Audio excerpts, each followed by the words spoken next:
খালি গিয়ে বললেন যে দেখেন তো আমার হাতটা একটু দেখে দেন তো, কয়টা মেয়ে আছে আমার লাইফে, কয়টা বিয়ে হবে। ও আমার এই পাশের দাগগুলো দেখে দেখে বলে যে 2টা। ঠিক আছে, কিন্তু সারা জীবনে আপনি 2টা বিয়ে করতে পারবেন না। যদি 100 জন মানুষ দেখে যে অমুক এক মেয়ের সাথে এই ছেলে বিবাহিত ব্যক্তি রেপ করা, পরকীয়া সম্পর্ক করার কারণে এই শাস্তি দেওয়া হয়েছে, বাকিরা এই পাপে উৎসাহ পাবে না পাপ ছেড়ে দিবে? এটা বোঝার জন্য কিন্তু বেশি কমন সেন্সের দরকার আছে।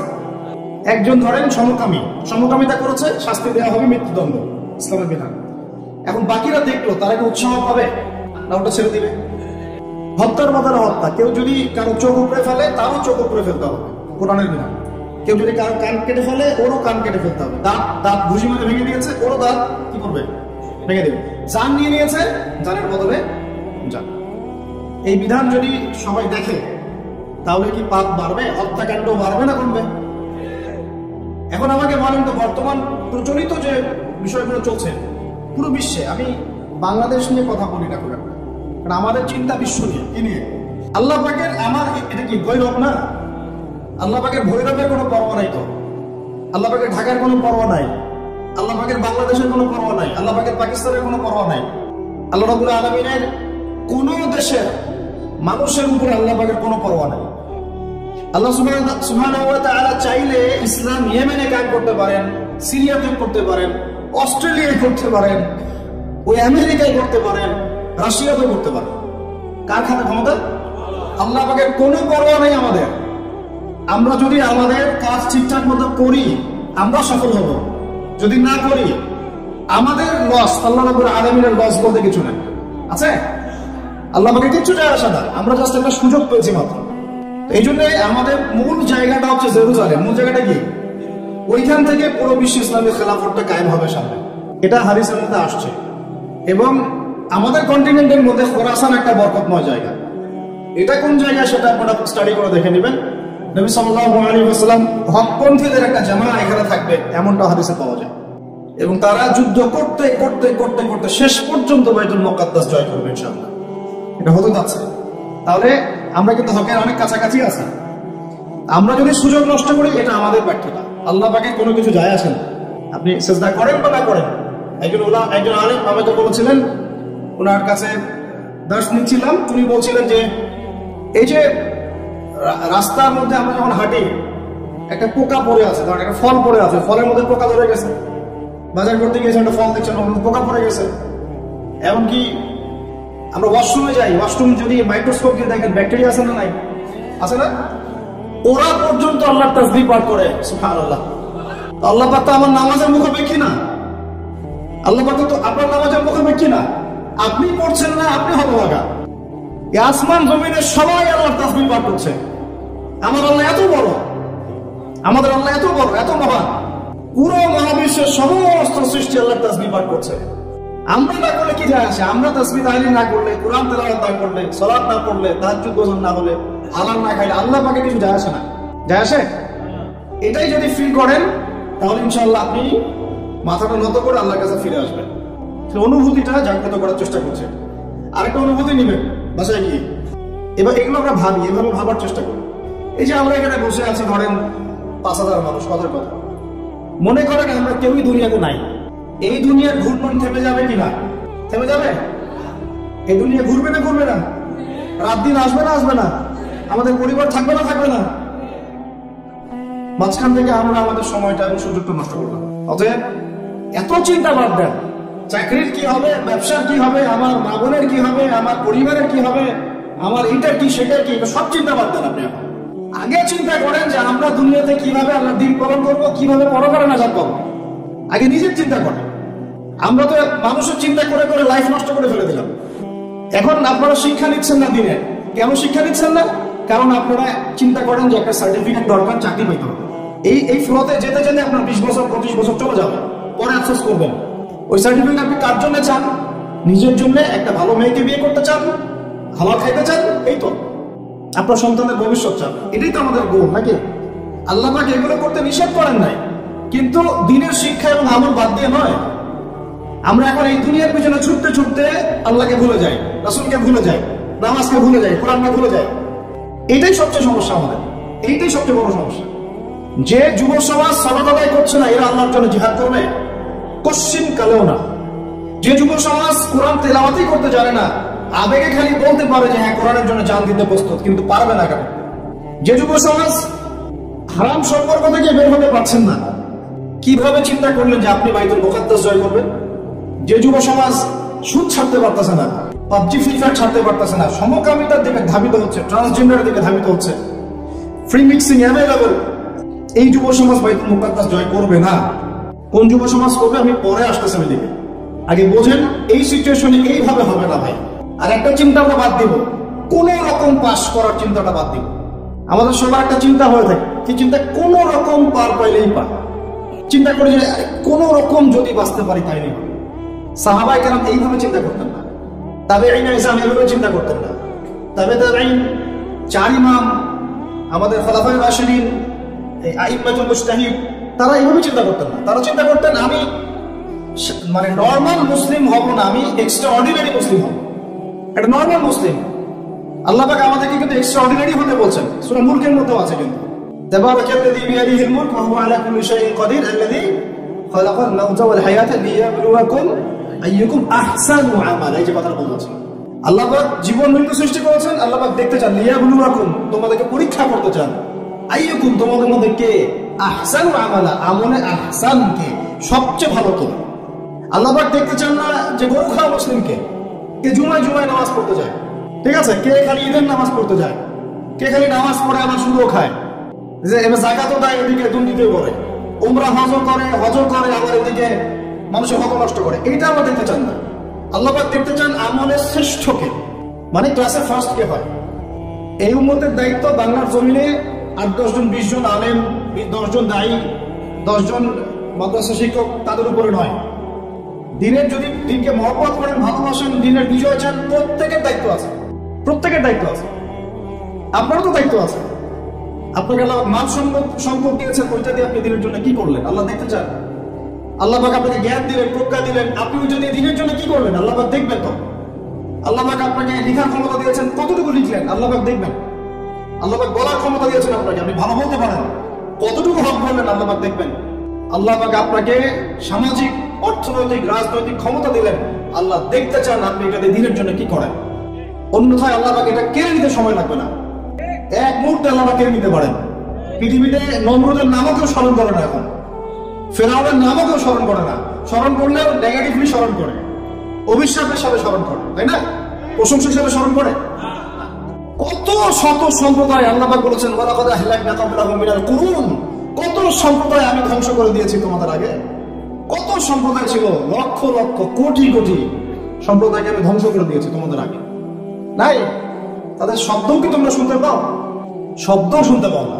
তারা চিৎকার করছে বারজাখের জগতে আযাব থেকে বাঁচার জন্য, আমরা শুনতেও পাই না। তাহলে কিসের বড়াই? বড়াই অহংকারের জায়গা আছে? মানুষের অহংকার শোভা পায়? মানুষের মতো ক্ষুদ্র তুচ্ছ সৃষ্টির অহংকার শোভা পায়? 2 দিন পাতলা পায়খানা দিলে বাস শেষ মানুষ, একটা ডেঙ্গু জ্বর দিলেই শেষ। এই যে ঢাকার শহর বস্তুবাদী হয়ে যাচ্ছেন দিন দিন, পুরো পশ্চিম আদলে এক ঝাঁকুনিতে 50 লাখ মানুষ মরতে পারে, এক ঝাঁকুনিতে, খালি 5-6-7 মাত্রা।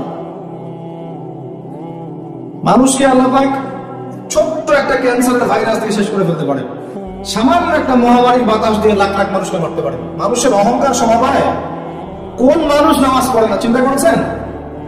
যে মানুষের হৃদস্পন্দন, শ্বাস আল্লাহ নিয়ন্ত্রণ করছেন, একটু শ্বাসকষ্ট হলেই হাসপাস উড়ে যায়। বড় একজন আলেম তেলাওয়াত করছেন, কোরআন তেলাওয়াত, নামাজে আমরা পিছনে নামাজ পড়ছি, শ্বাসকষ্টের কারণে তেলাওয়াতের পুরো আয়াতটা তেলাওয়াত করতে পারেন না, থেমে থেমে তেলাওয়াত করতে হয়।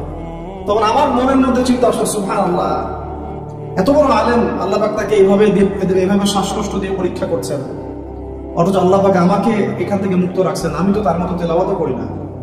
কত মানুষ পঙ্গু হয়ে পড়ে আছে, ওই অবস্থায় আল্লাহর ইবাদত করতেছে। কত মানুষের চোখ নাই, হাফেজে কোরআন হয়ে বসে আছে, মুফতি হয়ে বসে আছে। এই নিয়ামতের কথা স্মরণ করেন, আল্লাহ পাকের নিয়ামতগুলো স্মরণ করেন, বোঝার চেষ্টা করেন। আল্লাহ পাক সূরা দুহায় এটাই বলছেন, সূরা দুহার শেষে আল্লাহ পাক এটা বলছেন, আলাম ইয়াজিদকা ইয়াতীমান ফাআওয়া, তোমাকে আমি ইতিম অবস্থায় পাই নাই, আশ্রয় দেইনি। ওয়াজাদাকা দাল্লান ফাহাদা ওয়াজাদাকা আইলান ফাআগনা, فأما اليتيم فلا تقهر وأما السائل فلا تنهر وأما بنعمة ربك فحدث। তুমি আল্লাহ পাকের যে নিয়ামতগুলো আল্লাহ দিয়েছেন এগুলো মানুষকে বর্ণনা করতে থাকো, বলতে থাকো, খালি উপলব্ধি করেন যে আল্লাহ পাকের কত নিয়ামতে আপনি আছেন, বাস আর কিছু লাগবে। আর আপনি আমি না থাকলে দুনিয়া থেমে থাকতো না, সব চলতো। তাহলে কিসের জন্য, কাদের জন্য আমরা এই হায়াত এবং সময়, রুচি, এনার্জি, যৌবন নষ্ট করছি? ভাই আমাকে বলেন, কাদের জন্য করছেন? যে আল্লাহর হাতে আপনার প্রাণ, একটু প্রেশার আপ ডাউন করলেই শেষ, একটু শ্বাসকষ্ট হলেই শেষ, একটু মহামারী দুই মাস শেষ, সেই মানুষ নামাজ পড়ে না, সেই মানুষ যাকাত দেয় না, সেই মানুষ বলছে যে পর্দা এই যুগে চলে না, ওই যুগে চলতো, সেই মানুষ মুসলমানদেরকে বলছে এরা এখন মৌলবাদী হয়ে যাচ্ছে, সেই মানুষের সারাদিন কাজ প্রোপাগান্ডা হচ্ছে ইসলামের বিরুদ্ধে উচ্চারণ করা, প্রিন্ট মিডিয়া দিয়ে, ইলেকট্রনিক মিডিয়া দিয়ে, ইত্যাদি ইত্যাদি। কোন মানুষের? যে মানুষের এতটুকু ক্ষমতা নাই যে নিজে আগামীকালের খবর নেবে, নিজে আগামীকালের খবর নেবে, এইটুকু ক্ষমতা যে মানুষের নাই, সেই মানুষ আজকে এই কাজ করে বেড়াচ্ছে। আমি বলছিলাম কায়েম আর দাওয়া এক জিনিস নয়। আমি দাওয়া দিচ্ছি, ইসলামের কথা বলছি, দাওয়াতের ক্ষেত্রে এই বিষয়গুলো খেয়াল রাখবেন। কেন একটা সমাজের মধ্যে সুদের প্রসার বাড়বে? কেন বাড়বে? কেন একটা সমাজের মধ্যে, মুসলিম সমাজে খ্রিস্টান মিশনারিরা অবাধে দাওয়াতি কাজ করবে এবং দলে দলে মানুষকে খ্রিস্টান বানাবে? কেন? আর কেন মুসলমানদের ইমান এত দুর্বল হবে যে তারা এইভাবে সামান্য একটা চাকরি বা ক্ষমতার টাকার জন্য, বাড়ির জন্য ইমান বিক্রি করে দিবে? দেশের, বিশ্বের খবর রাখার চেষ্টা করেন, আনাচে কানাচে ছড়িয়ে যাচ্ছে। আগে ছিল যে নিউট্রালাইজেশনের কথা বলছিলাম না, আগে ছিল যে মানুষ হারাম খাইতে দ্বিধাবোধ করতো, যে মানুষ জেনে ফেললে কি বলবে, চিঠি করবে। এখন ঘরে ঘরে সুদ, ঘরে ঘরে। ওয়াল্লাহি আমরা সবাই এখন মায়ের সাথে জেনা করি। নবী সাল্লাল্লাহু আলাইহি ওয়াসাল্লাম বলেছেন সুদের পাপের 70 শাখা, তার সবচেয়ে নিচের শাখা মায়ের সাথে জেনা করা। আপনি করেন না? আপনার ওয়াইফ দেখেন সমিতিতে টাকা দিচ্ছে, সুদের টাকা। একজন স্ত্রী স্বামী খোঁজার সময় চিন্তা করে দেখে কে টাকা পয়সার দিক থেকে বেশি স্বাবলম্বী, সে হারাম খাক হালাল খাক পরোয়া করতে চায় না। এখনকার অনেক গার্ডিয়ান পিতা মাতা দেখতে চায় না বাচ্চাটা আমার চাকরি করবে কোথায়, হালালে না হারামে, পরোয়া করতে চায় না, করলেই হইল, ওকে নাকি প্রতিষ্ঠিত হতে হবে। ব্যবসায়ী মানুষ ব্যবসা করার সময় খেয়াল রাখছেন না আমি হালাল পণ্য করছি না হারাম পণ্য করছি, মাপে কম দিচ্ছি কিনা, সিন্ডিকেট যে আমি করছি। এই যে 1 লক্ষ 2 লক্ষ 3 লক্ষ ডিম রিজার্ভ করে রেখে দিলাম, প্রত্যেকটার দাম 1 টাকা করে বেড়ে গেল, 3 লক্ষ ডিমের মধ্যে 3 লাখ টাকা এক্সট্রা লাভ করলো, পুরো রিজিকটাই হারাম। রিজিকটা কি? মানুষ এগুলো ভাবেও না এখন যে রিজিকও একটা ব্যাপার, যে আমার হালাল রিজিক ছাড়া ইবাদত কবুল হবে না, দোয়াও কবুল হবে না। বরং হারাম রিজিক নিয়ে সে বছর বছর হজমরা করতেছে। আর আবু বকর সিদ্দিক রাদিয়াল্লাহু আনহুর সামনে খাবার আসলো, তিনি তাড়াহুড়ার মধ্যে ছিলেন, খাবারটা খেয়ে ফেললেন। এরপর মনে হলো যে খাবারটা খেলাম, জিজ্ঞাসা করা দরকার ছিল খাবারটা কোত্থেকে আসলো। ভৃত্যকে ডেকে বলছেন খাবার কোত্থেকে নিয়ে আসলো। সেই ভৃত্য বলছে যে আমি জাহিলি যুগে গণকের কাজ করতাম। কিসের কাজ? ও যে হাত দেখে টাকা নেয়, টিয়া পাখি দিয়ে ভাগ্য পরীক্ষা করে, আংটি টাংটি বিক্রি করে, আছে না? ওখানে গেলেই শিরক, গেলে কি লা ইলাহা ইল্লাল্লাহ কেটে গেল, আবার আপনাকে মুসলমান হতে হবে। এত সহজ না। আল্লাহ পাক তার নবীকে ওয়াদা করেছেন, একদম ওয়াদা, হে মুহাম্মদ সাল্লাল্লাহু আলাইহি ওয়াসাল্লাম, তোমার উম্মতের যে কোনো ব্যক্তি আসমান জমিন সমান পাপ নিয়েও যদি আমার সামনে দাঁড়ায়, 7 আকাশের সমান পাপ, জমিনের সমান পাপ আমার সামনে দাঁড়িয়েছে কিয়ামতের মাঠে, তো বেচারার আমল নামায় কোনো শিরকের পাপ নাই। কিসের পাপ নাই? আমি আল্লাহ তার সামনে আসমান জমিন সমান ক্ষমা নিয়ে হাজির হব। ওইটা কেটে গেল মনে হয়, খালি গিয়ে বললেন যে দেখেন তো আমার হাতটা একটু দেখে দেন তো, কয়টা মেয়ে আছে আমার লাইফে, কয়টা বিয়ে হবে। ও আমার এই পাশের দাগগুলো দেখে, দেখে বলে যে 2টা। ঠিক আছে, কিন্তু সারা জীবনে আপনি 2টা বিয়ে করতে পারবেন না। আর দরকার নাই, করার দরকার নাই, একটা নিয়ে থাকেন। সবাই সবকিছু করতে পারবে না, সবাই সবকিছু করতে পারবে না। বিধান সবার জন্য প্রযোজ্য হয় না। যার ক্ষমতা, যার সামর্থ্য আছে, যে ব্যালেন্স করতে পারে, তার ব্যাপারটা ডিফারেন্ট। সবাই সবকিছু পারবে, শিরক কেটে গেলেই হবে। এরকম অনেক কাজ আছে। আপনি বলছেন যে মায়ের কসম, কিসের কসম? শিরক হয়ে গেল। কসম কার নামে করতে হবে? বলতে হবে আল্লাহর কসম। কসম যদি করতেই হয় কার নামে করতে হবে? আল্লাহ। এ বললাম যে ভাই কেমন আছেন, তা আপনি বলছেন যে আপনার দোয়াতেই ভালো আছে, আপনার দোয়াতেই ভালো আছে। আগে কি বলতে হবে? আলহামদুলিল্লাহ, আল্লাহর রহমতে, অতঃপর আপনাদের দোয়ায় ভালো আছে। কথা বলাও শিখতে হবে। বললেন যে আগামীকাল আমি এটা করবই, আগামীকাল আমি এটা করবই, গ্যারান্টি দিতে পারবেন? পারবেন। বলে ফেললেন যে এই সময়গুলো এখন ভালো না, সময়টা ভালো না, এটা যুগকে আপনি গালি দিলেন, এটাও নিষেধ, এটাও নিষেধ। অনেক সময় শিরকি নামও পর্যন্ত রাখে। একজনের নাম শুনেছিলাম শাহিন শাহ, কি নাম আছে? এরকম নামে কেউ আছে নাকি? আচ্ছা, বাদ দেন। এর অর্থ হচ্ছে রাজাধিরাজ, রাজার সবচেয়ে বড় রাজা, মানে সবচেয়ে বড় রাজা। কে সবচেয়ে বড় বাচ্চা? সূক্ষ্ম সূক্ষ্ম অনেক শিরক আছে, বড় বড় শিরক তো আপনারা চিনেন। এদিকে বলছে ইহদিনাস সিরাতাল মুস্তাকিম, সরি, ইয়াকা না'বুদু ওয়া ইয়াকা নাস্তাঈন, হে আল্লাহ শুধু আপনারই ইবাদত করি, আপনার কাছেই সাহায্য চাই। বের হই কবরে গিয়ে সিজদা করব, ওখানে মৃত মানুষের কাছে সাহায্য চাচ্ছে। সিজদা কার জন্য? সিজদা কি আল্লাহ ছাড়া অন্য কাউকে করা যাবে? সাহাবীরা কি আল্লাহর নবীকে সিজদা করছিলেন? তাহলে আপনারা কত বড় মানুষ হয়ে গেছে? আমরা কি তাদের চেয়ে বড় হয়ে গেছি? এইভাবে মানুষ শিরক করছে। তারপরে জবাই কুরবানি কার জন্য করতে হয়?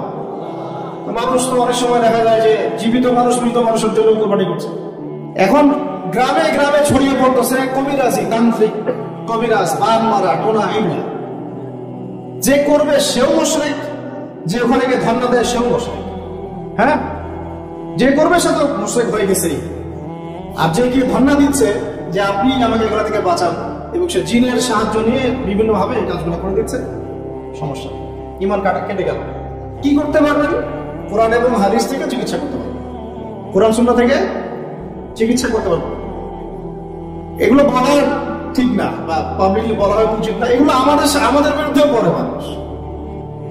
হ্যাঁ, আমাদের বিরুদ্ধেও মানুষ এগুলো করে, আর মনে করে আমরা এগুলো বুঝবো না, বা আমাদের এইসব দোয়া কালাম জানা নাই, বা আল্লাহ পাক আমাদেরকে হেফাজত করবেন না, এমনটা মনে করে।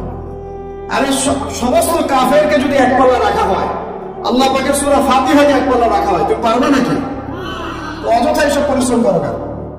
বরং কোরআন সুন্নাহ দিয়ে আল্লাহর কাছে এমন চিকিৎসা নেওয়া যায়, যেই চিকিৎসা ও তো অতিক্রম করতে পারবেই না, বরং করতে গেলে নিজে ধ্বংস হয়ে যাবে। কোরআনের উপর যেতে পারবে? এগুলো দিন দিন বাড়তেছে। আমি আপনাদেরকে কিছু চিকিৎসা করে দিই, এগুলো আমার পড়লে ইনশাআল্লাহ আল্লাহ পাক আপনাকে হেফাজত করবেন ইনশাআল্লাহ। এক নম্বর তো নামাজ তো অবশ্যই পড়বেন, পবিত্র থাকবেন ওযু অবস্থায়। 3 নম্বর আয়াতুল কুরসি পড়বেন, আয়াতুল কুরসি। কোন সূরা আছে এটা? সূরা বাকারা 255 নম্বর আয়াতুল কুরসি। আর পড়বেন সূরা বাকারার শেষের 3 আয়াত, সূরা বাকারার শেষের 3 আয়াত। এর আগে সূরা ফাতিহা আছে, তারপরে পড়বেন সূরা ফালাক, নাস, ইখলাস, কাফিরুন। সূরা ফালাক, নাস, ইখলাস, কাফিরুন। পড়বেন সূরা জিনের প্রথম 10 আয়াত। কোন সূরা? সূরা জিনের প্রথম 10 আয়াত। পারলে পুরো সূরা ইয়াসিন, সূরা ইয়াসিন। তারপর সূরা সাফফাত এর প্রথম 10 আয়াত।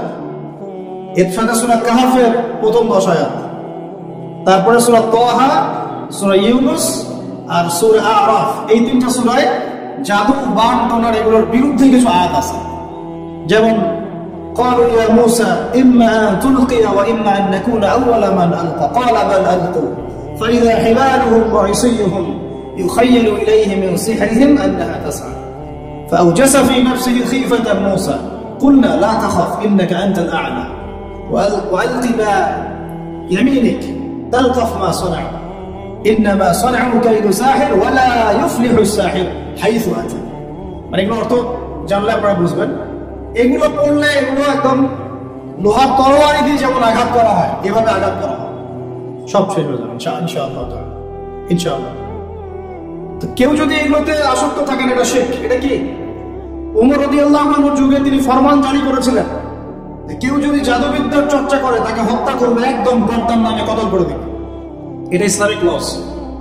ইসলামিক তো বললাম, ইসলামিক লস কায়েম করা এখন আমাদের পক্ষে সম্ভব, এখন সম্ভব না। আপনাদের কি মনে হয় ঈসা ইবনে মারইয়াম এসে মানব রচিত বিধান দিয়ে তার খেলাফা রাষ্ট্র কায়েম করবেন? জাতিসংঘে গিয়ে বলবেন যে আমাকে ফিলিস্তিনে একটা স্বাধীন রাষ্ট্র প্রতিষ্ঠার অনুমতি দেন, ডলার দিয়ে কেনা বেচা করবেন? তাই মনে হয় আপনাদের? ইলেকট্রনিক মানি দিয়ে, ক্যাশলেস সোসাইটি দিয়ে, এগুলো যা করা আছে করে নেন। করতে করতে যখন ক্ষান্ত হবে, আল্লাহ পাক তখন ঈসা ইবনে মারইয়ামকে পাঠাবেন। পৃথিবীর সমস্ত জুলুম উঠে যাবে ইনশাআল্লাহ। কোন মাজলুমের অধিকার আর খর্বিত হবে না, প্রত্যেক মাজলুম তার অধিকার ফিরে পাবে ইনশাআল্লাহ। একটা ফিলিস্তিনের বাচ্চার রক্তের প্রতিশোধ আমরা নিব ইনশাআল্লাহ। একটা বোনের ইজ্জতের বদলা আমরা নিব ইনশাআল্লাহ। একটা ভাই যাদেরকে অন্যায়ভাবে হত্যা করা হয়েছে, এদের রক্তের বদলা আমরা নিবই নিব ইনশাআল্লাহ। আমরা বেঁচে না থাকলে আমার সন্তান নেবে ইনশাআল্লাহ, ও বেঁচে না থাকলে তার সন্তান নেবে ইনশাআল্লাহ। আমরা কিছু ভুলি নাই, ভুলে যাবো না ইনশাআল্লাহ। দুনিয়া ততদিন পর্যন্ত ফানা হবে না যতদিন এই দৃশ্য বিশ্ববাসী না দেখছে ইনশাআল্লাহ। তোমাদের যা করা আছে করো, যা ইচ্ছা করতে থাকো। এখন বিশ্বের মুসলমানদের রক্তের হোলি খেলায় মেতেছে, যেখানে মুসলমান সেখানেই নির্যাতন, চায়নায় নির্যাতন, ওইখানে ইয়াতে কি বলবো, ওটা কি সিরিয়াতে নির্যাতন, তারপর ইয়েমেনে নির্যাতন, ফিলিস্তিনে নির্যাতন, ইরাকে করে গেল, তারপরে লেবাননে করে, জর্ডানে করতেছে, আরব কান্ট্রিগুলোর মধ্যে, আফ্রিকার কান্ট্রিগুলো, যে কোনো জায়গায় তাকান দেখুন খালি মুসলমানদের উপর নির্যাতন আর নির্যাতন। এর জন্য শুধু ওরা দায়ী নয়, এর জন্য আমরাও দায়ী। কেন নির্যাতন আসবে না, কেন আল্লাহর গজব আসবে না? কারণ নবী সাল্লাল্লাহু আলাইহি ওয়াসাল্লাম বলেই গিয়েছিলেন শেষ জামানায় কাফের মুশরিকরা তোমাদেরকে এমন ভাবে আঁকড়ে ধরবে, ঘিরে ধরবে, যেন দস্তরখানায় সবাই খাবার খেতে বসেছে। মানে আমরা সবাই দস্তরখানায় খাবার খেতে বসে যেমন করে বসি একসাথে, ওইভাবে তোমাদের উপর আগ্রাসী হবে এরা। সাহাবীরা ওই যুগে বলছিলেন, ইয়া রাসূলুল্লাহ সাল্লাল্লাহু আলাইহি ওয়াসাল্লাম, আমরা কি ওই সময় সংখ্যায় কম হব? অবাক হয়েছিলেন তারা, কারণ ওই সময় তো ইসলামের বিজয়ের যুগ। আমাদের এরকম অবস্থা হবে যেখানে আমরা 313 মিলে 1000 বদরে ঠেকাই দেই, 700 মিলে ওদের 3000 ঠেকাই দেই, মুতাব যুদ্ধে আমরা কত 3000 নিয়ে 2 লাখকে ঠেকাই দেই। ওই মুসলমানদের এই অবস্থা হবে? সাহাবীরা বলছিলেন, অবাক হয়ে। তখন নবীজি বলছেন, হ্যাঁ তোমাদের অবস্থা এরকম হবে, তোমরা সংখ্যায় হবা সমুদ্রের ফেনার মতো। সমুদ্রে দেখতে পাচ্ছেন না এখন খালি নাম কেউ আসতে মুসলিম বাড়তে আছে, সমুদ্রের ফেনার মতো। কিন্তু দুইটা জিনিস তোমাদেরকে পেয়ে বসবে, এই দুইটার কারণে এই পরিণতি তোমাদের হবে। এক নম্বর হচ্ছে তোমাদের মধ্যে দুনিয়ার মোহাব্বত তোমাদেরকে পেয়ে বসবে, আর একটা ওয়াহান তোমাদেরকে ধরে ফেলবে। সাহাবীরা বলছে, ওয়াহান কি? নবীজি বলছেন, তোমরা আল্লাহর পথে জীবন দিতে চাইবে না, এই ভয়, আল্লাহর পথে জীবন দেওয়ার ভয় তোমাদেরকে পেয়ে বসবে। এই দুইটা যখন তোমাদেরকে পেয়ে বসবে, তখন এই কাফের, মুশরিক, মুনাফিক যারা যারা আছে সবাই মিলে তোমাদেরকে একটা কচু কাটা করে দেবে। হয়নি এখন এটা? শুধু এই যুগে না, প্রত্যেক যুগে যুগে যখনই মুসলমানদের উপরে এই দুটা এসেছে, তখনই মুসলমানরা আক্রমণের শিকার হয়েছে। কখনো তাতারিদের হাতে, চেঙ্গিস খানের বংশধর মনে আছে, মঙ্গলরা, ওরা এসে মুসলমানদেরকে একদম কেটে ফেলে দিয়েছে। কতদিন? 40 দিনের মধ্যে বাগদাদে ওরা মনে হয় প্রায় 10 থেকে 15 লক্ষ মানুষকে হত্যা করেছে, ওই তাতারিরা মুসলমানদেরকে, আব্বাসীয়দের সঙ্গে। এরকম হিস্ট্রি অনেক আছে। তারপরে যখন এই ফাতেমি সাম্রাজ্য চলছিল, তখন ক্রুসেডাররা এসে মুসলমানদেরকে হত্যা করেছে। তারপরে আবার করেছে জেঙ্গিদের সময়, আইয়ুবীদের সময়, এমনকি মোগল সাম্রাজ্য। এর আগেও যখন দুনিয়া পৃথিবীর মহান ঢুকে গিয়েছিল, তখন দেখা গেছে যে মুসলমানদের মধ্যেই মারামারি চলতেছে। হ্যাঁ, ওখান থেকে গিয়ে গন্ডগোল ইসলামী খেলাফত হয়েছে। এগুলো হিস্ট্রি পড়বেন, ইতিহাস নিয়ে ইনশাআল্লাহ একদিন কথা হবে। আমার নিয়ত আছে আপনাদেরকে হিস্ট্রি শোনানোর, একদম আদম আলাইহিস সালাম থেকে শুরু করে এই পর্যন্ত যা যা হয়েছে ইসলামের ইতিহাসে, একটা একটা করে ধারাবাহিক পর্ব আকারে আসবে ইনশাআল্লাহ।